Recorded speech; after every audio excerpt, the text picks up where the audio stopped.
Welcome to another session of our Game Design for Student Success webinar series. We are going to get started with today's session, which is going to focus on incorporating emotions. So as you know, if you've been following us, this is part of a 5-part, or actually 9-part series on game design principles and how to apply them to higher education. We are officially at the midpoint of our series of webinars that we're going to cover. Again, my name is Candace Best, founder and CEO of Learning Gateway, and I will be your presenter.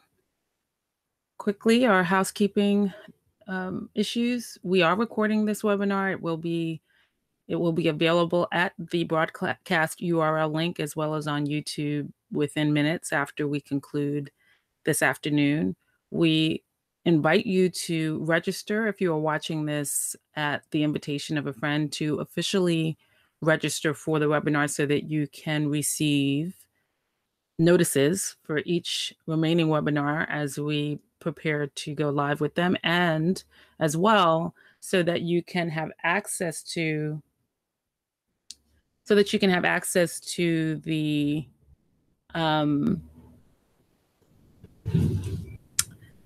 handouts that we attach periodically.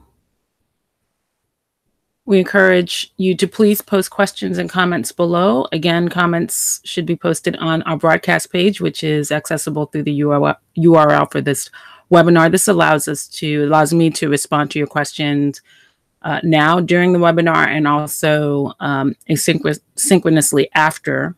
We're using the same broadcast page for the replay, so you'll be able to come back and ask questions as you watch this, and we can get back to you right away with any questions that you have.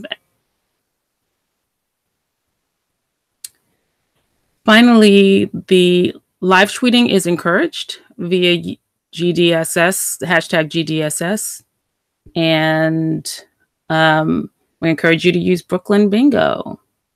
Brooklyn Bingo just refers to if you hear during the live session, this only applies to the live session, if you hear a horn or a siren, because we are broadcasting from Brooklyn, we will, and you type Brooklyn Bingo in the comment section below on our broadcast page, then we will send you a $5 gift card. You do need to be registered, however, for the webinar to take advantage of this little game that we play every week that we are live, because that's the only way that we can contact you to get your prize to you. So that is those are the housekeeping announcements. Before I go forward, however, it appears we're having some technical difficulties again on our broadcast page. So I want to see if we can fix that. Just bear with me. I apologize for the delay. Want to see if we can figure out why that is happening. Just bear with me 1 second.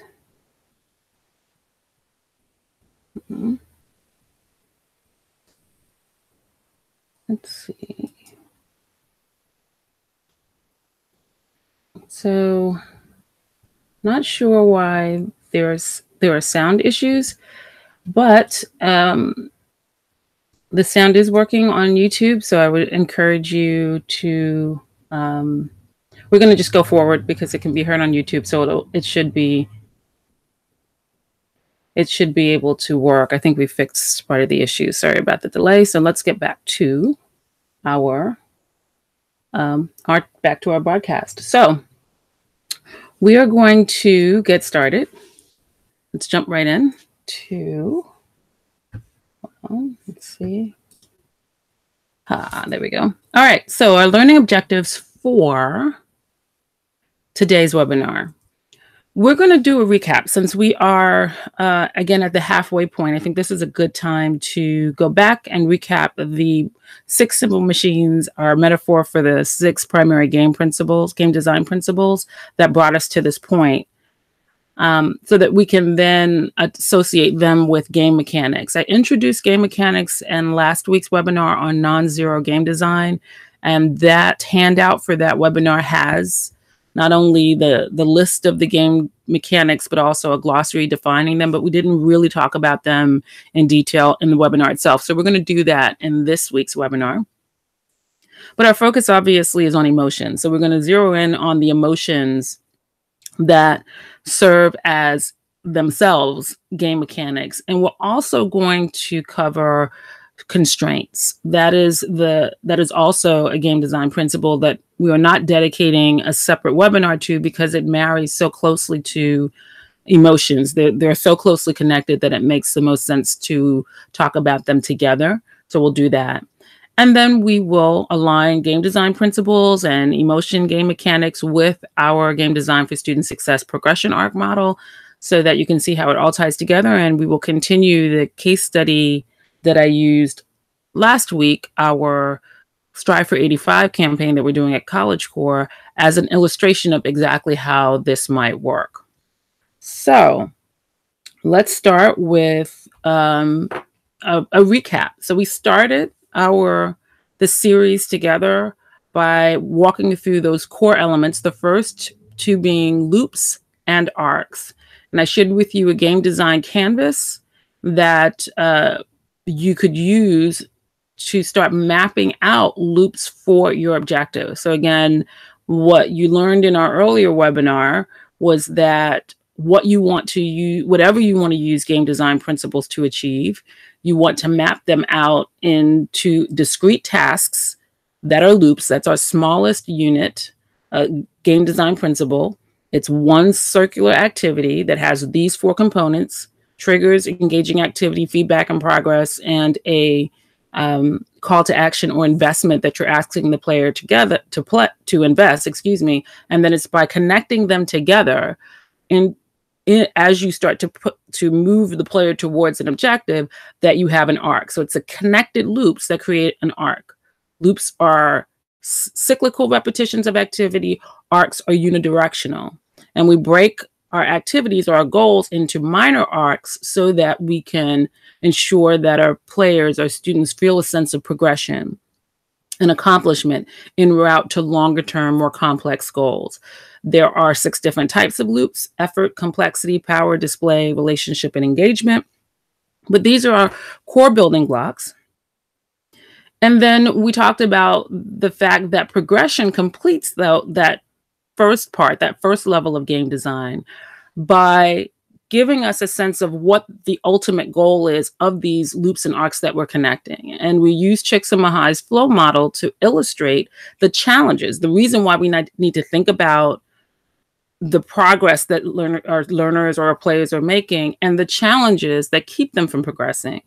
And Csikszentmihalyi's model gives us a context of why players quit, either because the experience is too hard, too fast. So we have that right-hand side of this model where the challenge exceeds the player's ability. So they move from apathy to anxiety to frustration, and then they quit. Or if the ability is high, but the challenge does not rise to meet it, then they move from boredom to distraction and they drop out because it's just not interesting.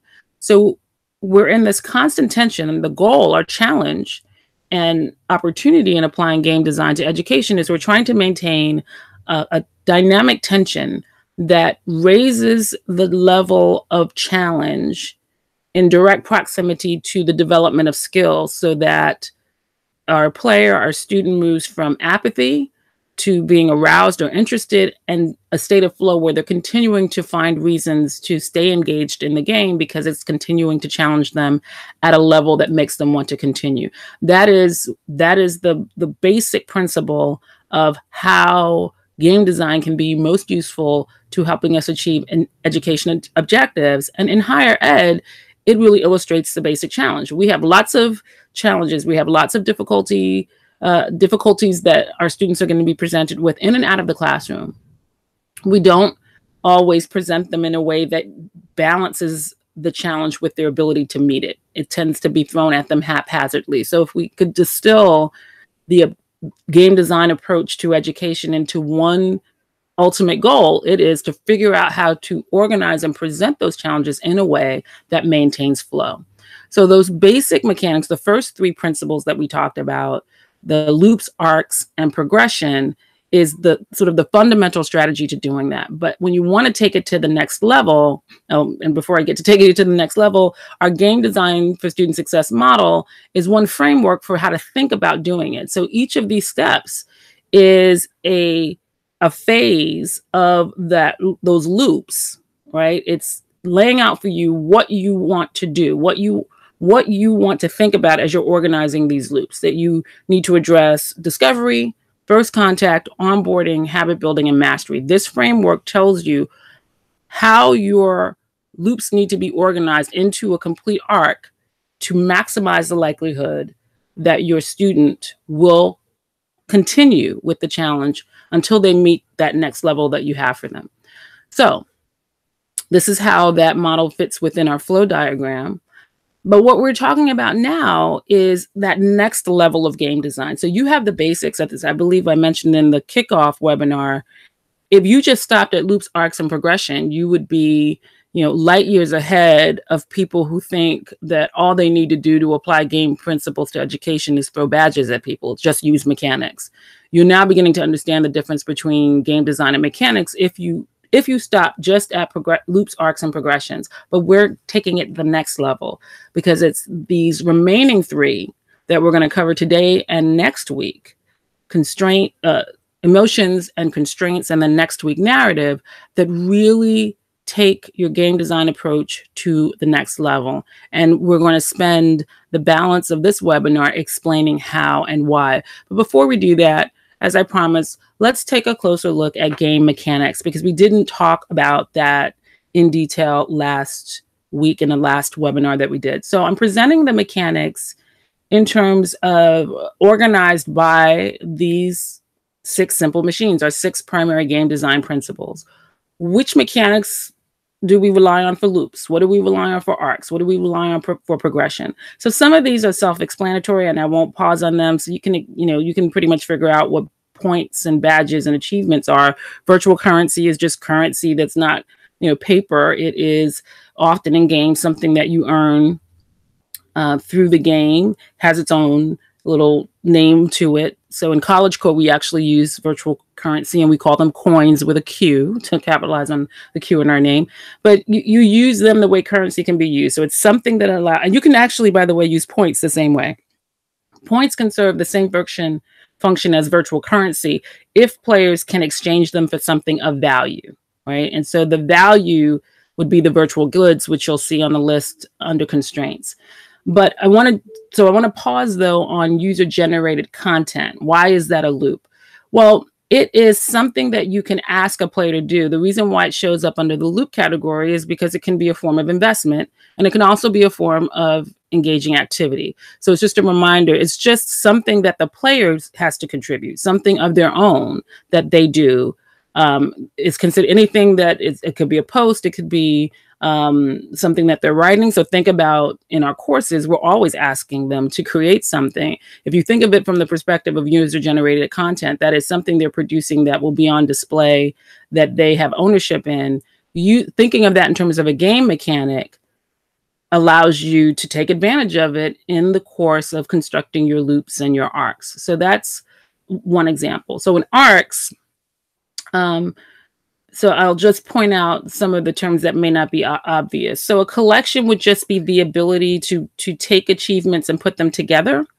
And sometimes you use collections actually as a activity unto itself. So collect these series of achievements, and then that's part of how you move on to the next step.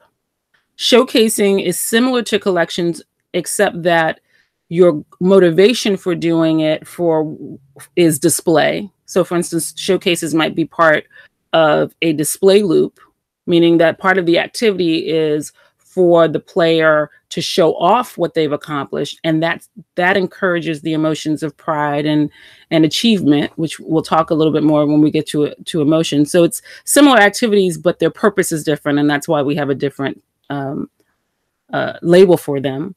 Pacing speaks to being deliberate about thinking about how long it's going to take, or what is the time frame over which we expect or want the player to move through these different loops. So thinking about pacing is not something that we may not have thought about before, but pacing is a deliberate strategy, because pacing is part of how we get the player to feel a sense of accomplishment, or get bored, or get frustrated. So it's just making deliberate this notion of, are we conscious of how long it's taking, or how many steps a player has to go through to move to the next level and therefore feel like they've accomplished something.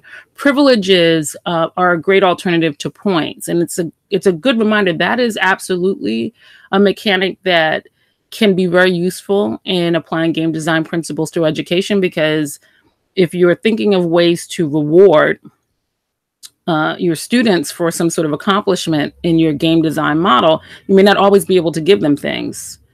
Sometimes you can, and so you can either give them some sort of reward, or you can give them points that they can exchange for a reward. But very often, resources are constrained. The emotional content or the value that can be extracted from just awarding a privilege, something that someone's allowed to do that other people aren't allowed to do by virtue of completing a task, can be equally powerful, equally valuable to your players, and not cost anything. So that's why you want to think about privileges. Levels are very important to arcs and to progression, because that is one of the baseline mechanics that you use to get your players to feel a sense of progression. I have leveled up. I was at level 1, and after I completed these tasks, I moved to level 2. So where you can insert levels into something, that gives a sense of momentum and completion that's helpful. Gifting is a great, if you can work it out, where either receiving a gift or giving a gift is something that is encouraged or rewarded. It adds a sense of altruism to the game. It can be very useful for building social bonds, which we talked about in our previous episode, or previous sessions, webinars. We talked about the fact that in our game design for student success model in particular, a core component of that is leveraging relationships, relationship building a sense of community and bonding. So any mechanic that you can use that increases the sense of community and belonging among the players is going to be useful, and gifting is one way to do that. And then boss fights is just a term that comes strictly from games. But the reason why I include it here is you'll see when we talk about constraints that it can be a way to make something hard fun. So the boss fight in gaming is simply, it's a special leveling up barrier. It's that indication that you've now reached a important milestone in the game where you have to overcome something extremely difficult, extremely challenging to move to the next level. So whereas you might have had little challenges in your minor arcs moving from level to level, the boss fight is an indication that this is a major transition. And the reason why I would throw that in here as something to think about is this is a way to maybe reframe something that is either going to be in a class or a requirement that's going to be difficult and turn it into something fun. So a capstone project, if a capstone project is required to graduate, or some sort of major project is required, think about how you can present it as a boss fight. And that's one of the reasons why I included it here. Or you may want to introduce that, right? So if you haven't been doing that, if you're trying to develop the skill set of a group of students, and so you want to introduce more difficulty at a certain stage, again, presenting it in a game-like fashion, that this is this boss fight, is one way that you can try to bring some fun or levity into a challenging experience. Because as we said, in talking about flow, we're not trying to avoid challenge. Challenge and difficulty can be a very important and actually very useful game design tool. You just have to use it appropriately. So for progression, we're seeing pacing, we've talked about before. Progressive unlocks just means it's very similar to privileging in that you unlock the ability to do something, to see something, to get something once you reach a certain level. And you stagger those privileges, whatever it is that's behind the locked gate, is staggered based on achievement. So it works well. It's a combination in some respects of levels and rewards, because you're using them together. That to get the reward, to unlock the reward, you have to achieve a certain achieve a certain level. So progressive unlocks are a great tool for progression. Quests and missions are like challenges. It's a way of packaging a set of activities that you want to encourage your player to engage in with other people. I mean, you can do a quest or a mission alone, but you can also do them together. And it's basically packaging a series of activities together. Think about all of the different things that we ask that we want our students to engage in. It's rarely linear and it's rarely singular. There are a number of things that a student is going to need to do within a semester, even perhaps within a course, but certainly over the course of their academic career en route to a degree, that we need them to be able to complete. And sometimes what makes it overwhelming is because it's so many different things that they have to accomplish. They have to remember to register for this class and that prerequisite. And then they have, this co-curricular activity that they should be doing. That is a big part of, again, as I've mentioned, what College Core's goal is to make sure that students don't just focus on class, but understand that they need a mix of experiences to create a more compelling resume. Well, that's a lot to try to make sense of, but it may be easier for them to digest it and to actually see it as not only something that they understand that they need to do, but it's something that they want to do if we present it in the form of a quest or a mission. So that's the purpose of that. And then leaderboards, we've talked about a little bit in the previous webinar, that you need to be really careful about leaderboards, because basically what that is a public ranking of how people are doing.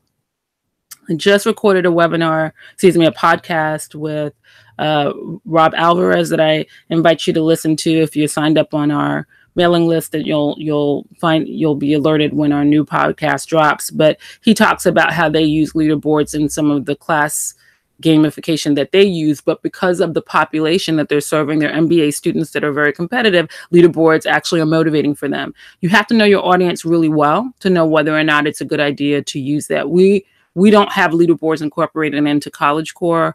We're not planning on doing them individually, because for our purposes, we think they'd be more demotivating.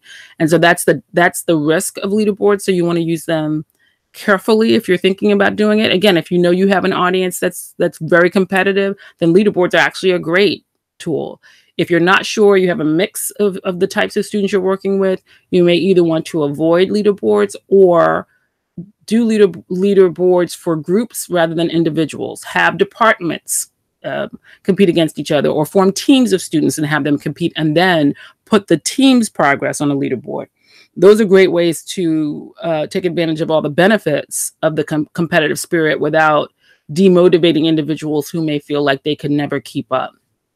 And then avatar roles are where you assign an identity to a player's position. And so there may be, if you think about it this way, every school has a mascot. A mascot in some way is an avatar, but it's an avatar for the identity that is taken on by just being a part of the school.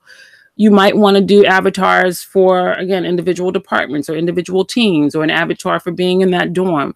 The opportunity that it presents is it's another form of making manifest an identity. And we talked in a previous webinar about the power of identity. It's part of social belonging, and it's one of the ways in which you can use game design principles to engender more intrinsic motivation and to rely on more intrinsic motivators rather than extrinsic motivators, which are what points and currency and badges are, all extrinsic motivators. You want to incorporate some intrinsic motivators, and an avatar role is one of the ways that you do that. But the most, by far, the game design mechanic, or the game mechanics that will go the furthest to moving your design further into the realm of intrinsic motivation and intrinsic rewards are when you are using the mechanics of emotions and constraints.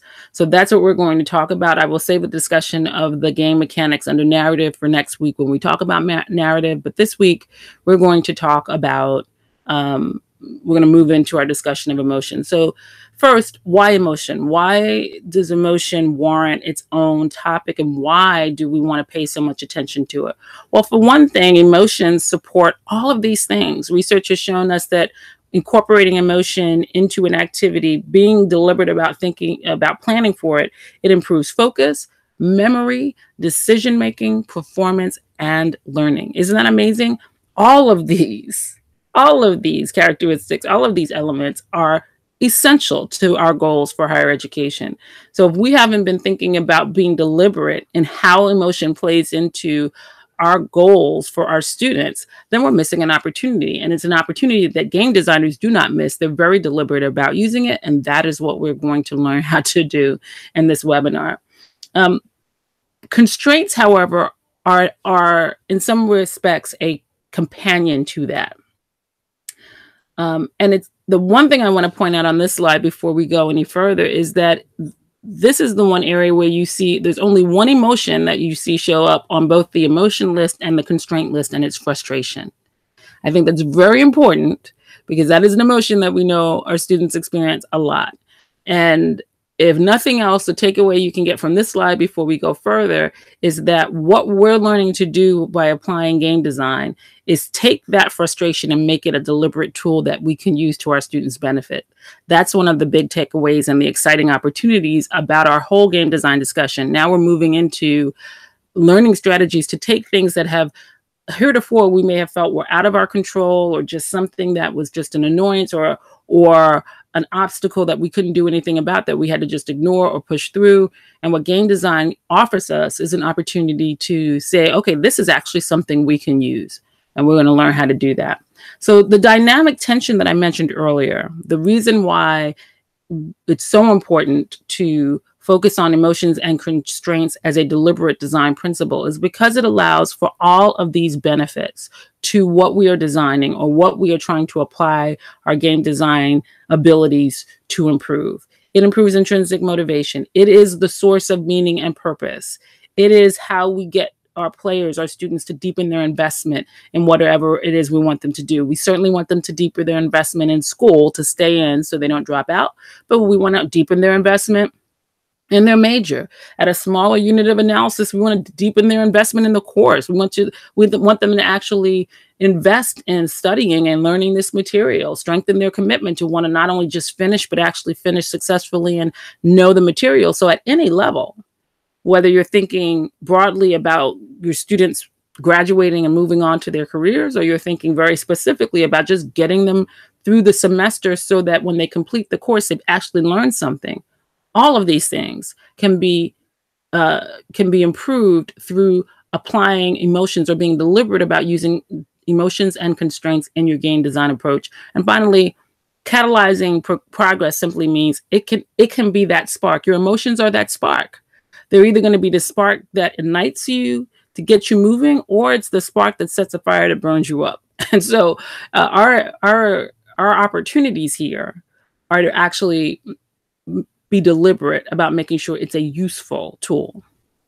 All right, so let's look at what this means. So let's return to our canvas. So this canvas, again, is a tool to allow us to actually map out our goal. We want to achieve a certain interim goal. We want to map it out into tasks that fit into this cycle of loops. What we're adding to that now is how do emotions play? So we always start lower left-hand corner of our flow is also the lower left-hand corner of our first loop. The first step is an external trigger. What is going to get that player to start with that first loop? And by adding emotion to the canvas, what it's challenging us to do is to then also think, as you're thinking about that activity, also think about what is it that you want the player to feel? What do you want that student to feel when they are engaging in that activity? Now, think back again to our flow model. One of the things that I mentioned in the previous webinar let me emphasize again, is that lower left-hand corner of that flow diagram starts with apathy. And what we need to remember is that 90% of the time, when we are introducing our students to something new, that is where they're starting. They're starting from a position of apathy. Now, there's that 10% of the time when that may not be the case. So let's say new student orientation. Let's say that, for example. For the most part, your students, you may have a few students who come on campus for that new student orientation and they're apathetic because they just feel like they have to go and they don't want to go. Their parents are making them go to college. But typically students come that first day, that first few weeks, and they are full of excitement. So that's one of those those rare examples where they're coming in with excitement, and then you want to leverage it. But for most of us, if it's a new class, if it's a new program, if it's something that you're trying to make them do that they don't want to do, then most of what our challenges are. Certainly, if it's something that you're thinking about applying game design principles to, it's probably because you're not getting the outcomes that you want. So that means, in all likelihood, the students who are first exposed to it are not coming with a lot of enthusiasm. So if we start from a place of assuming they're starting out apathetic, then what is the emotion that you are trying to get them to shift from apathy to? If you think of it in terms of that first emotion, then that will guide the trigger. And thinking about, okay, what's the trigger? What is that first thing that we need, that we want to try, that is likely to engender that emotion, is really, really helpful. Because otherwise, what we all have a tendency to do, and I have certainly been guilty of that, is we'll start filling in these boxes with things that in our head we think make sense. But the head and the heart operated two different parts of the brain are at work. And by thinking of it in terms of emotion, we take it out of our head and we say, okay, what will bring that emotion? So after the trigger, the next step is the engaging activity. So what you're going to notice, which each of these labels, is that the emotion is placed by the arrow to remind you that the purpose of the emotion is to move the player from one part of that loop to the next. Emotion is the thing that you're relying on to drive the action. So you always want to think, what is the emotion that's going to move them from the trigger to the activity? What is the emotion that's going to take them from the activity to progress? What is the emotion after they've gotten their feedback or that experience, that sense of progress? What is the emotion that is going to drive them to take action? Because it is not a loop unless we are calling for the player to do something, asking them to do something, asking them to make an investment.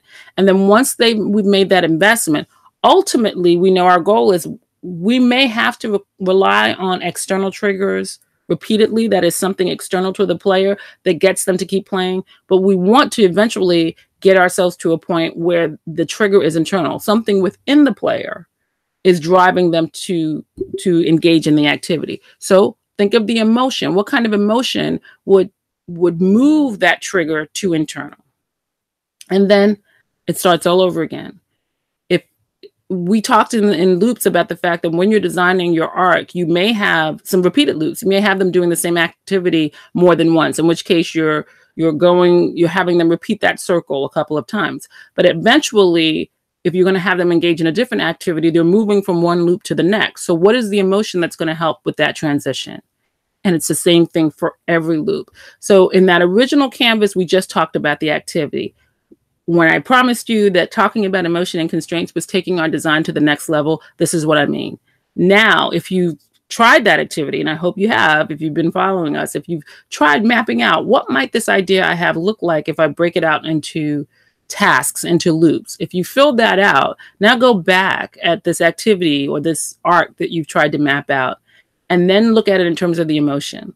If you're looking at your activities and you can't identify the emotion that would drive your students to move from one task to activity to the next, or if you try to apply emotion to it, it isn't particularly compelling, now you've got a really good guide for rethinking what you're doing.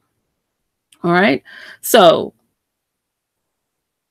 here's another way of looking at emotions. Those are a lot of emotions on that list. How do you know which emotion you should be relying on? And let me say clearly, this is not all the emotions that exist. We all know that there are plenty of emotions that we felt and that we can feel and that our students may feel that don't show up on this list. These are the emotions that through research are most commonly associated with games. So when you're talking about an emotion that you're attempting to elicit, that you are making a part of your plan, this is a good starting point, these 12 emotions, and thinking of them in terms of how they cluster. Curiosity, surprise, and joy, emotions that group together, trust, anticipation, and excitement, interest, desire, and enthusiasm, frustration, satisfaction, and pride. So this is one way of thinking about how these emotions as mechanics can group together.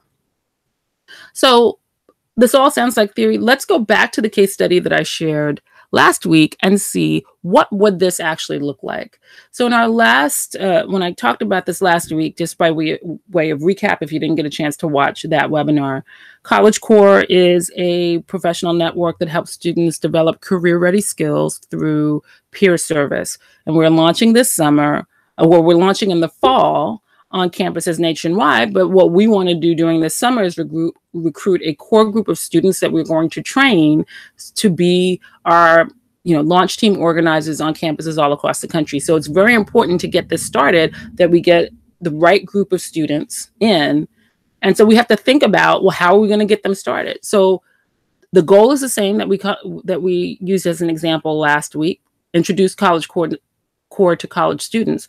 But this time we're making the minor arc even smaller. And this is something you've heard me say before, and I will keep repeating it. The risk is always going to be making your arcs too broad. And a lot of times you won't realize it until you start trying to fill in those loops. And then you'll realize you're trying to put a lot of words in it. And it's a reminder that, nope, you need to stretch this out. Same here. Last week we talked about, getting students to start using College Core and be familiar with it. But we've got to start even smaller, because first we've got to get that first group of students in. So now I'm presenting here in this example a very, very discrete arc. How do we get those first group of students to come in? So we're using our game design progression model: discovery, first contact, onboarding, habit building, and mastery.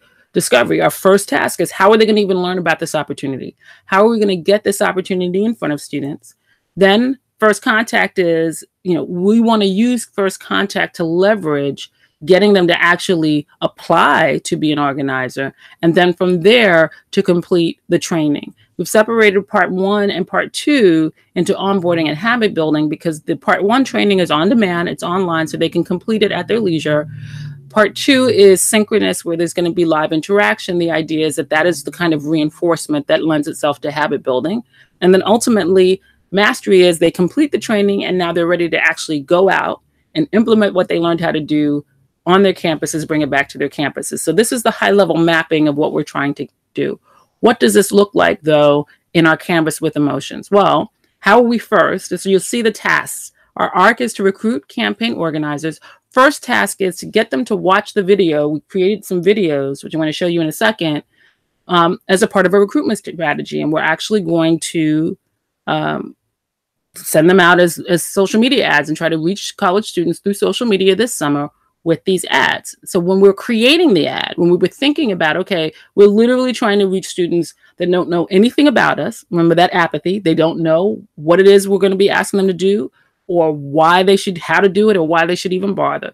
So what's our first goal? Well, the emotion that we want to start with is curious. We want them to at least be curious enough to watch the video. And so you see, we're thinking in very discrete tasks. We have one task. We want them to, if they see that ad on their social media timeline, we want the ad, and again, what they're going to see. So we even have to think about what's the first image they're going to see, because they may not even stop on their timeline to play the video. So we want to think in terms of how can we make them curious, and then if they're at least curious enough to stop, that they will actually, the activity we want them to take is we just want them to watch the video, with the hope that at the conclusion of watching the video, that the video itself will spark interest and desire to know more. So with that, I actually am going to, let me pause here. I actually am going to actually show 2 of the videos that we created with the goal of not only completing this loop, but engendering these emotions. All right, so let me take this down. Bear with me. Let's see, hold on. So, bear with me. So what I'm going to do now is actually, hopefully you'll be able to hear it. I'm going to turn up the volume, but I wanted to just show you, here is the first video that we are going to, one of the 3 videos that we will be doing.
So that's our first video that's targeting, and you can get a sense that we're obviously targeting a certain type of student, a student who's interested in mission and interested in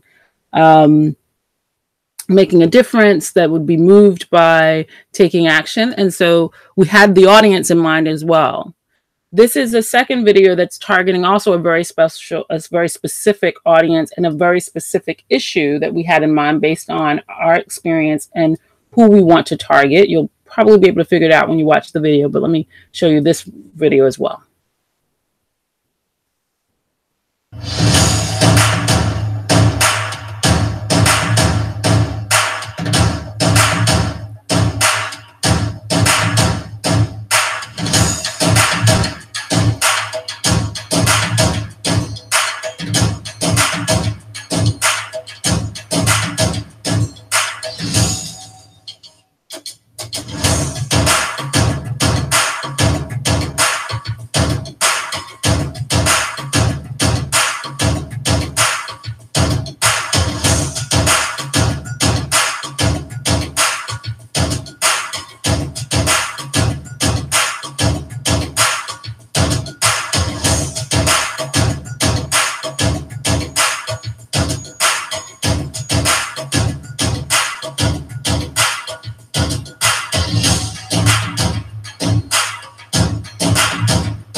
All right, so what you see here are, I'll bring back our,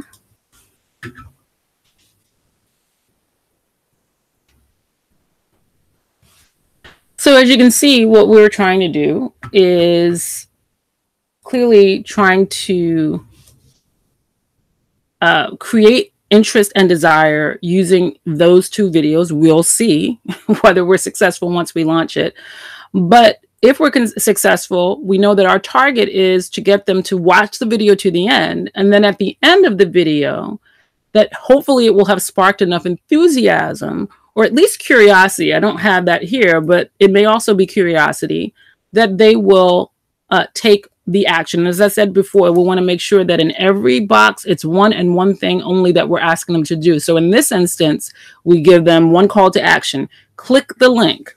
So in this iteration of what we've mapped out, the next step is the next loop. So we're not having them repeat anything, although some of them may watch the video again. That would be cool if they liked it enough. But ultimately, we know we want to move them directly to the next link. So the next loop is taking them to a landing page that also has a separate video that tells them a little bit more about what we're trying to do. The idea is that there will be interest. Something brought them there. So we're hoping that even seeing a video on the page that also has content will make them interested enough to watch the second video so that they get more information, that after watching that video, that there's enough anticipation about, wow, this seems like it's interesting, that they will read the copy because there's more detailed information on the page where that landing video is, and that information will spark enough interest and trust. Notice that I have trust in here now. They've got to trust that this is worth their time and worth their effort, that this is something that's not some sort of fly by night. So we need to make sure that what we're exposing them to gives them the kind of feedback that they need on what it is that they're engaging in, that they'll want to continue. Now, this call to action is to apply. So we're hoping that taking them through these steps, at least we mapped this out, we'll take them here. The next step, again, there's nothing to repeat. You're either going to apply or you're not going to apply. And then, so that takes you to the next loop. And so now we have a whole nother process, an invitation. In response to the application, there will be an invitation for them to actually start the process. Yes, you're a part of this. Here's how you sign up. Give them confirmation. We still have to think about, well, what are the emotions that will make it likely that they will actually complete that they will follow up on that invitation and that they'll register, that they will then complete their activation on our platform and then start the training. And then we'll have to create a whole new set of sequences of arcs to make sure that they start the training, that they follow through with the training, that they complete part 1, and then they sign up for part 2. The point being, mapping it out like this makes it really clear that we have to think about every step we want them to take and check ourselves to determine, did we give them a reason to keep going?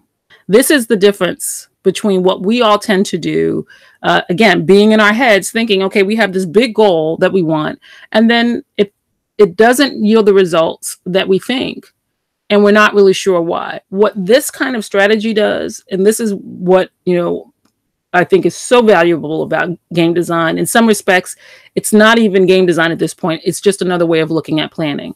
Because what will happen here if we use this example, if we don't get the results that we're looking for, now we have some specific places to look to see what happened. Did we not get enough people to even finish the video? Well, then maybe the video is the problem. It wasn't interesting enough. Or maybe they watched the video, but they didn't click on the link to go to the landing page. Did that mean that maybe we didn't give a clear enough direction about what they should do next? If they go to the landing page and they watch the video, but they don't apply, what's breaking down in that step? Maybe we need to change that loop. It's looking at it at this level of granularity that allows you to, again, experiment. If something isn't working, you can target your efforts and then change. The other thing that I want to also bring to your attention is you'll see in the loop type that I'm actually mapping out the loop. And what becomes really clear here is that these are all effort loops. I have one effort loop after another. There's no other way to get around it. That's what they are. But by seeing it this way, it makes me mindful, I better think about some other types of loops. If nothing else, an engagement or a relationship loop needs to start as we start moving forward. So for instance, once we move into our next sequence, our next arc, which would be focused on making sure that students not only start the training, but they finish it, that may be when we want to start thinking about how can we create a relationship arc, something that gives them an opportunity to start building relationships. How can we do an engagement arc? That is just an engagement loop, a loop. Would just be a series of activities that are just fun, that are just engaging. That's the whole point, something to do. So that may have to do with the way in which we present the content, what the call to action is, let's say around a specific lesson. It's only when we look at it this way that we can challenge ourselves to make sure we've thought about, did we really deliberately design? Did we think about the emotion? So some of the emotions we may be dealing with here may not be frustration, it may just be boredom or distraction. What do we have to counter that? So that's a perfect segue into the next step, which is alignment in design and working with the constraints. So I think it's important to pause here and make a distinction between, we've been using these game design principles. Clearly, I'm a big advocate of it. I think that it's a huge opportunity for us to move forward as higher ed professionals. However, it's important to make some really big distinctions between what game designers are facing when they're creating a new game and what we have to do when we want to apply game design principles. Game designers are starting from scratch. They've got an idea. We have an idea for a game. We want to get some players. They still have to map out their activities, but they're not dealing with any pre-existing issues. Whereas as educators, we have to design around our existing conditions. We have classes, we have majors, we have curriculum requirements, we have things that already exist that we're trying to get students to fit into. So that's somewhat different. They're adding constraints. They're making these constraints up because they know constraints work, but they're controlling all of the elements of that game when they're building from scratch. On the other hand, part of our challenge is there are constraints we have no control over. So in the game design application scenario, what our task is to identify existing constraints and figure out how we can use what we now know about game mechanics and design to turn those constraints into opportunities, to turn them into, progression loops. But we first have to acknowledge that we don't control the constraint. What we're trying to do is now manipulated. Game designers are building emotions. We're managing emotions. So that's what's meant by acknowledging that some of your constraints are going to be the emotions your students bring with them to the classroom, to the program, to the experience. We'll talk about that in a second.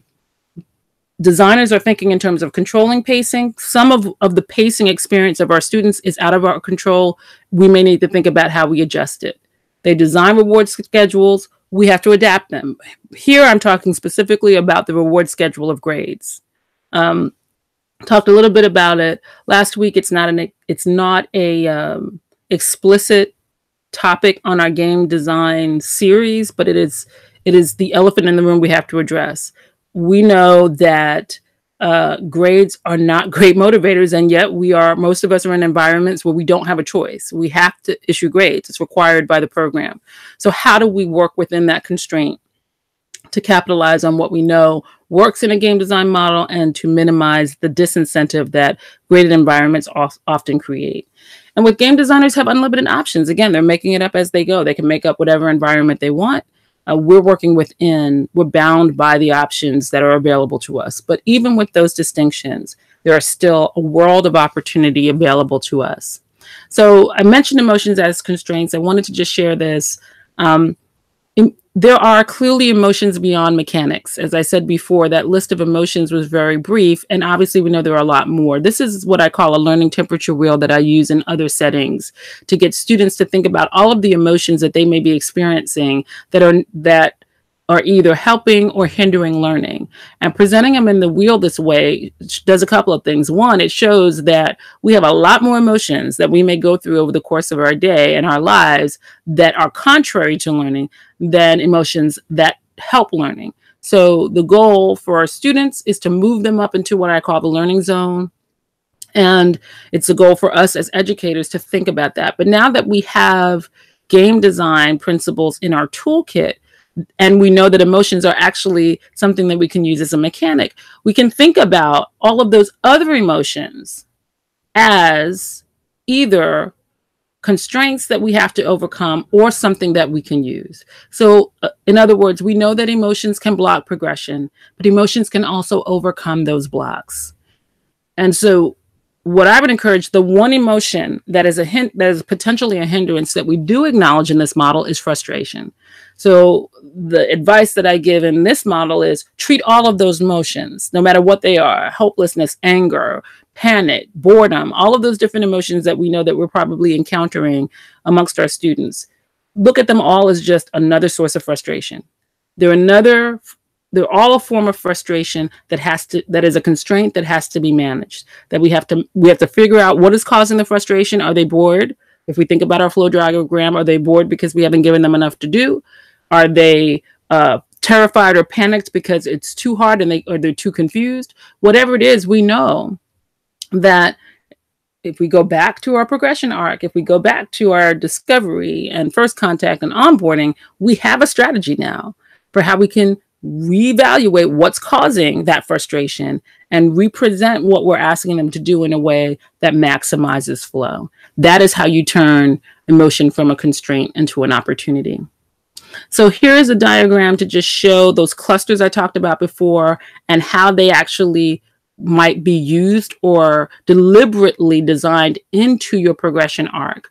What you're seeing in the bottom, the slightly darker emotions: interest, curiosity, desire, anticipation. If you see where they're positioned, these are emotions that you think about that serve as helping the transition from one loop, from your discovery to your first contact. Curiosity is a transition from first contact to onboarding. Desire, how can you create desire to move from this onboarding experience to habit building? And then most importantly, you'll see frustration is a part of habit building. You'll notice we're seeing it for the first time when we're at the latter part of the progression arc. And that is intentional because that speaks to exactly what the flow model is teaching us. Our challenge and our difficulties we're experiencing in education is that frustration is happening too early. So being deliberate about our design includes being deliberate about how we can move frustration further up the arc. Remember, we can have as many of these minor arcs as we want. So we're not talking about delaying it forever. This arc could represent 1 week. It could represent 2 days. What it represents, though, is think about what are you doing? What can you put in front of that frustration? And this is why relationships, first contact, and onboarding is so important. The need to put something in front of the frustration that will set students up for being able to manage that frustration and want to get to the habit building and then balance that frustration with feelings of satisfaction, enthusiasm, and pride. So with that, the takeaways. So we've gone a little long, but I always try to keep this to an hour, and we're just at our hour. So let me just say, always start small. Plan for emotions. This is the big difference between anything we've done before, but this is, again, how we now take this to the next level. We plan for emotions, and we plan for constraints as emotions. We treat whatever the constraint is. If it's bureaucracy, if it's, a topic that's just difficult to understand, it really doesn't matter. If it's something outside, if it's a family problem, if it's a financial issue, it's always the emotional content of it that is the biggest barrier. And now the same way that an emotion can be in constraint, we can counter it with planning for emotion. So incorporate that into your plan, experiment, and then iterate. It's never perfect the first time. Map out your first few loops, add the emotions to it, and then try it out. And whatever you do, just do it. Just get started. Try it out. You saw an example. We're going to continue sharing our examples as we go. So I would encourage you, we're right at the end of time, but please, at whatever time you're watching this, hopefully this has sparked a curiosity and an interest, emotion in you. Check it out on our broadcast page. Post your comments, post your questions. I absolutely will respond to them. And when we come back in our next week, we will move on to that final machine of creating narrative that really wraps it all together and gives you a sense of how to put all the pieces together to achieve your objectives for game design. So I thank you for, once again, your attention at whatever time you're watching this, whether you're watching this live with us or you're going to be watching this at some later date. I thank you for being a part of this series, for being part of our Game Design for Student Success movement that I'm trying to start. And I look forward to hearing from you as to how you think you might be using these tools that I've been sharing with you to advance your students and help them to be successful. Thank you for joining us.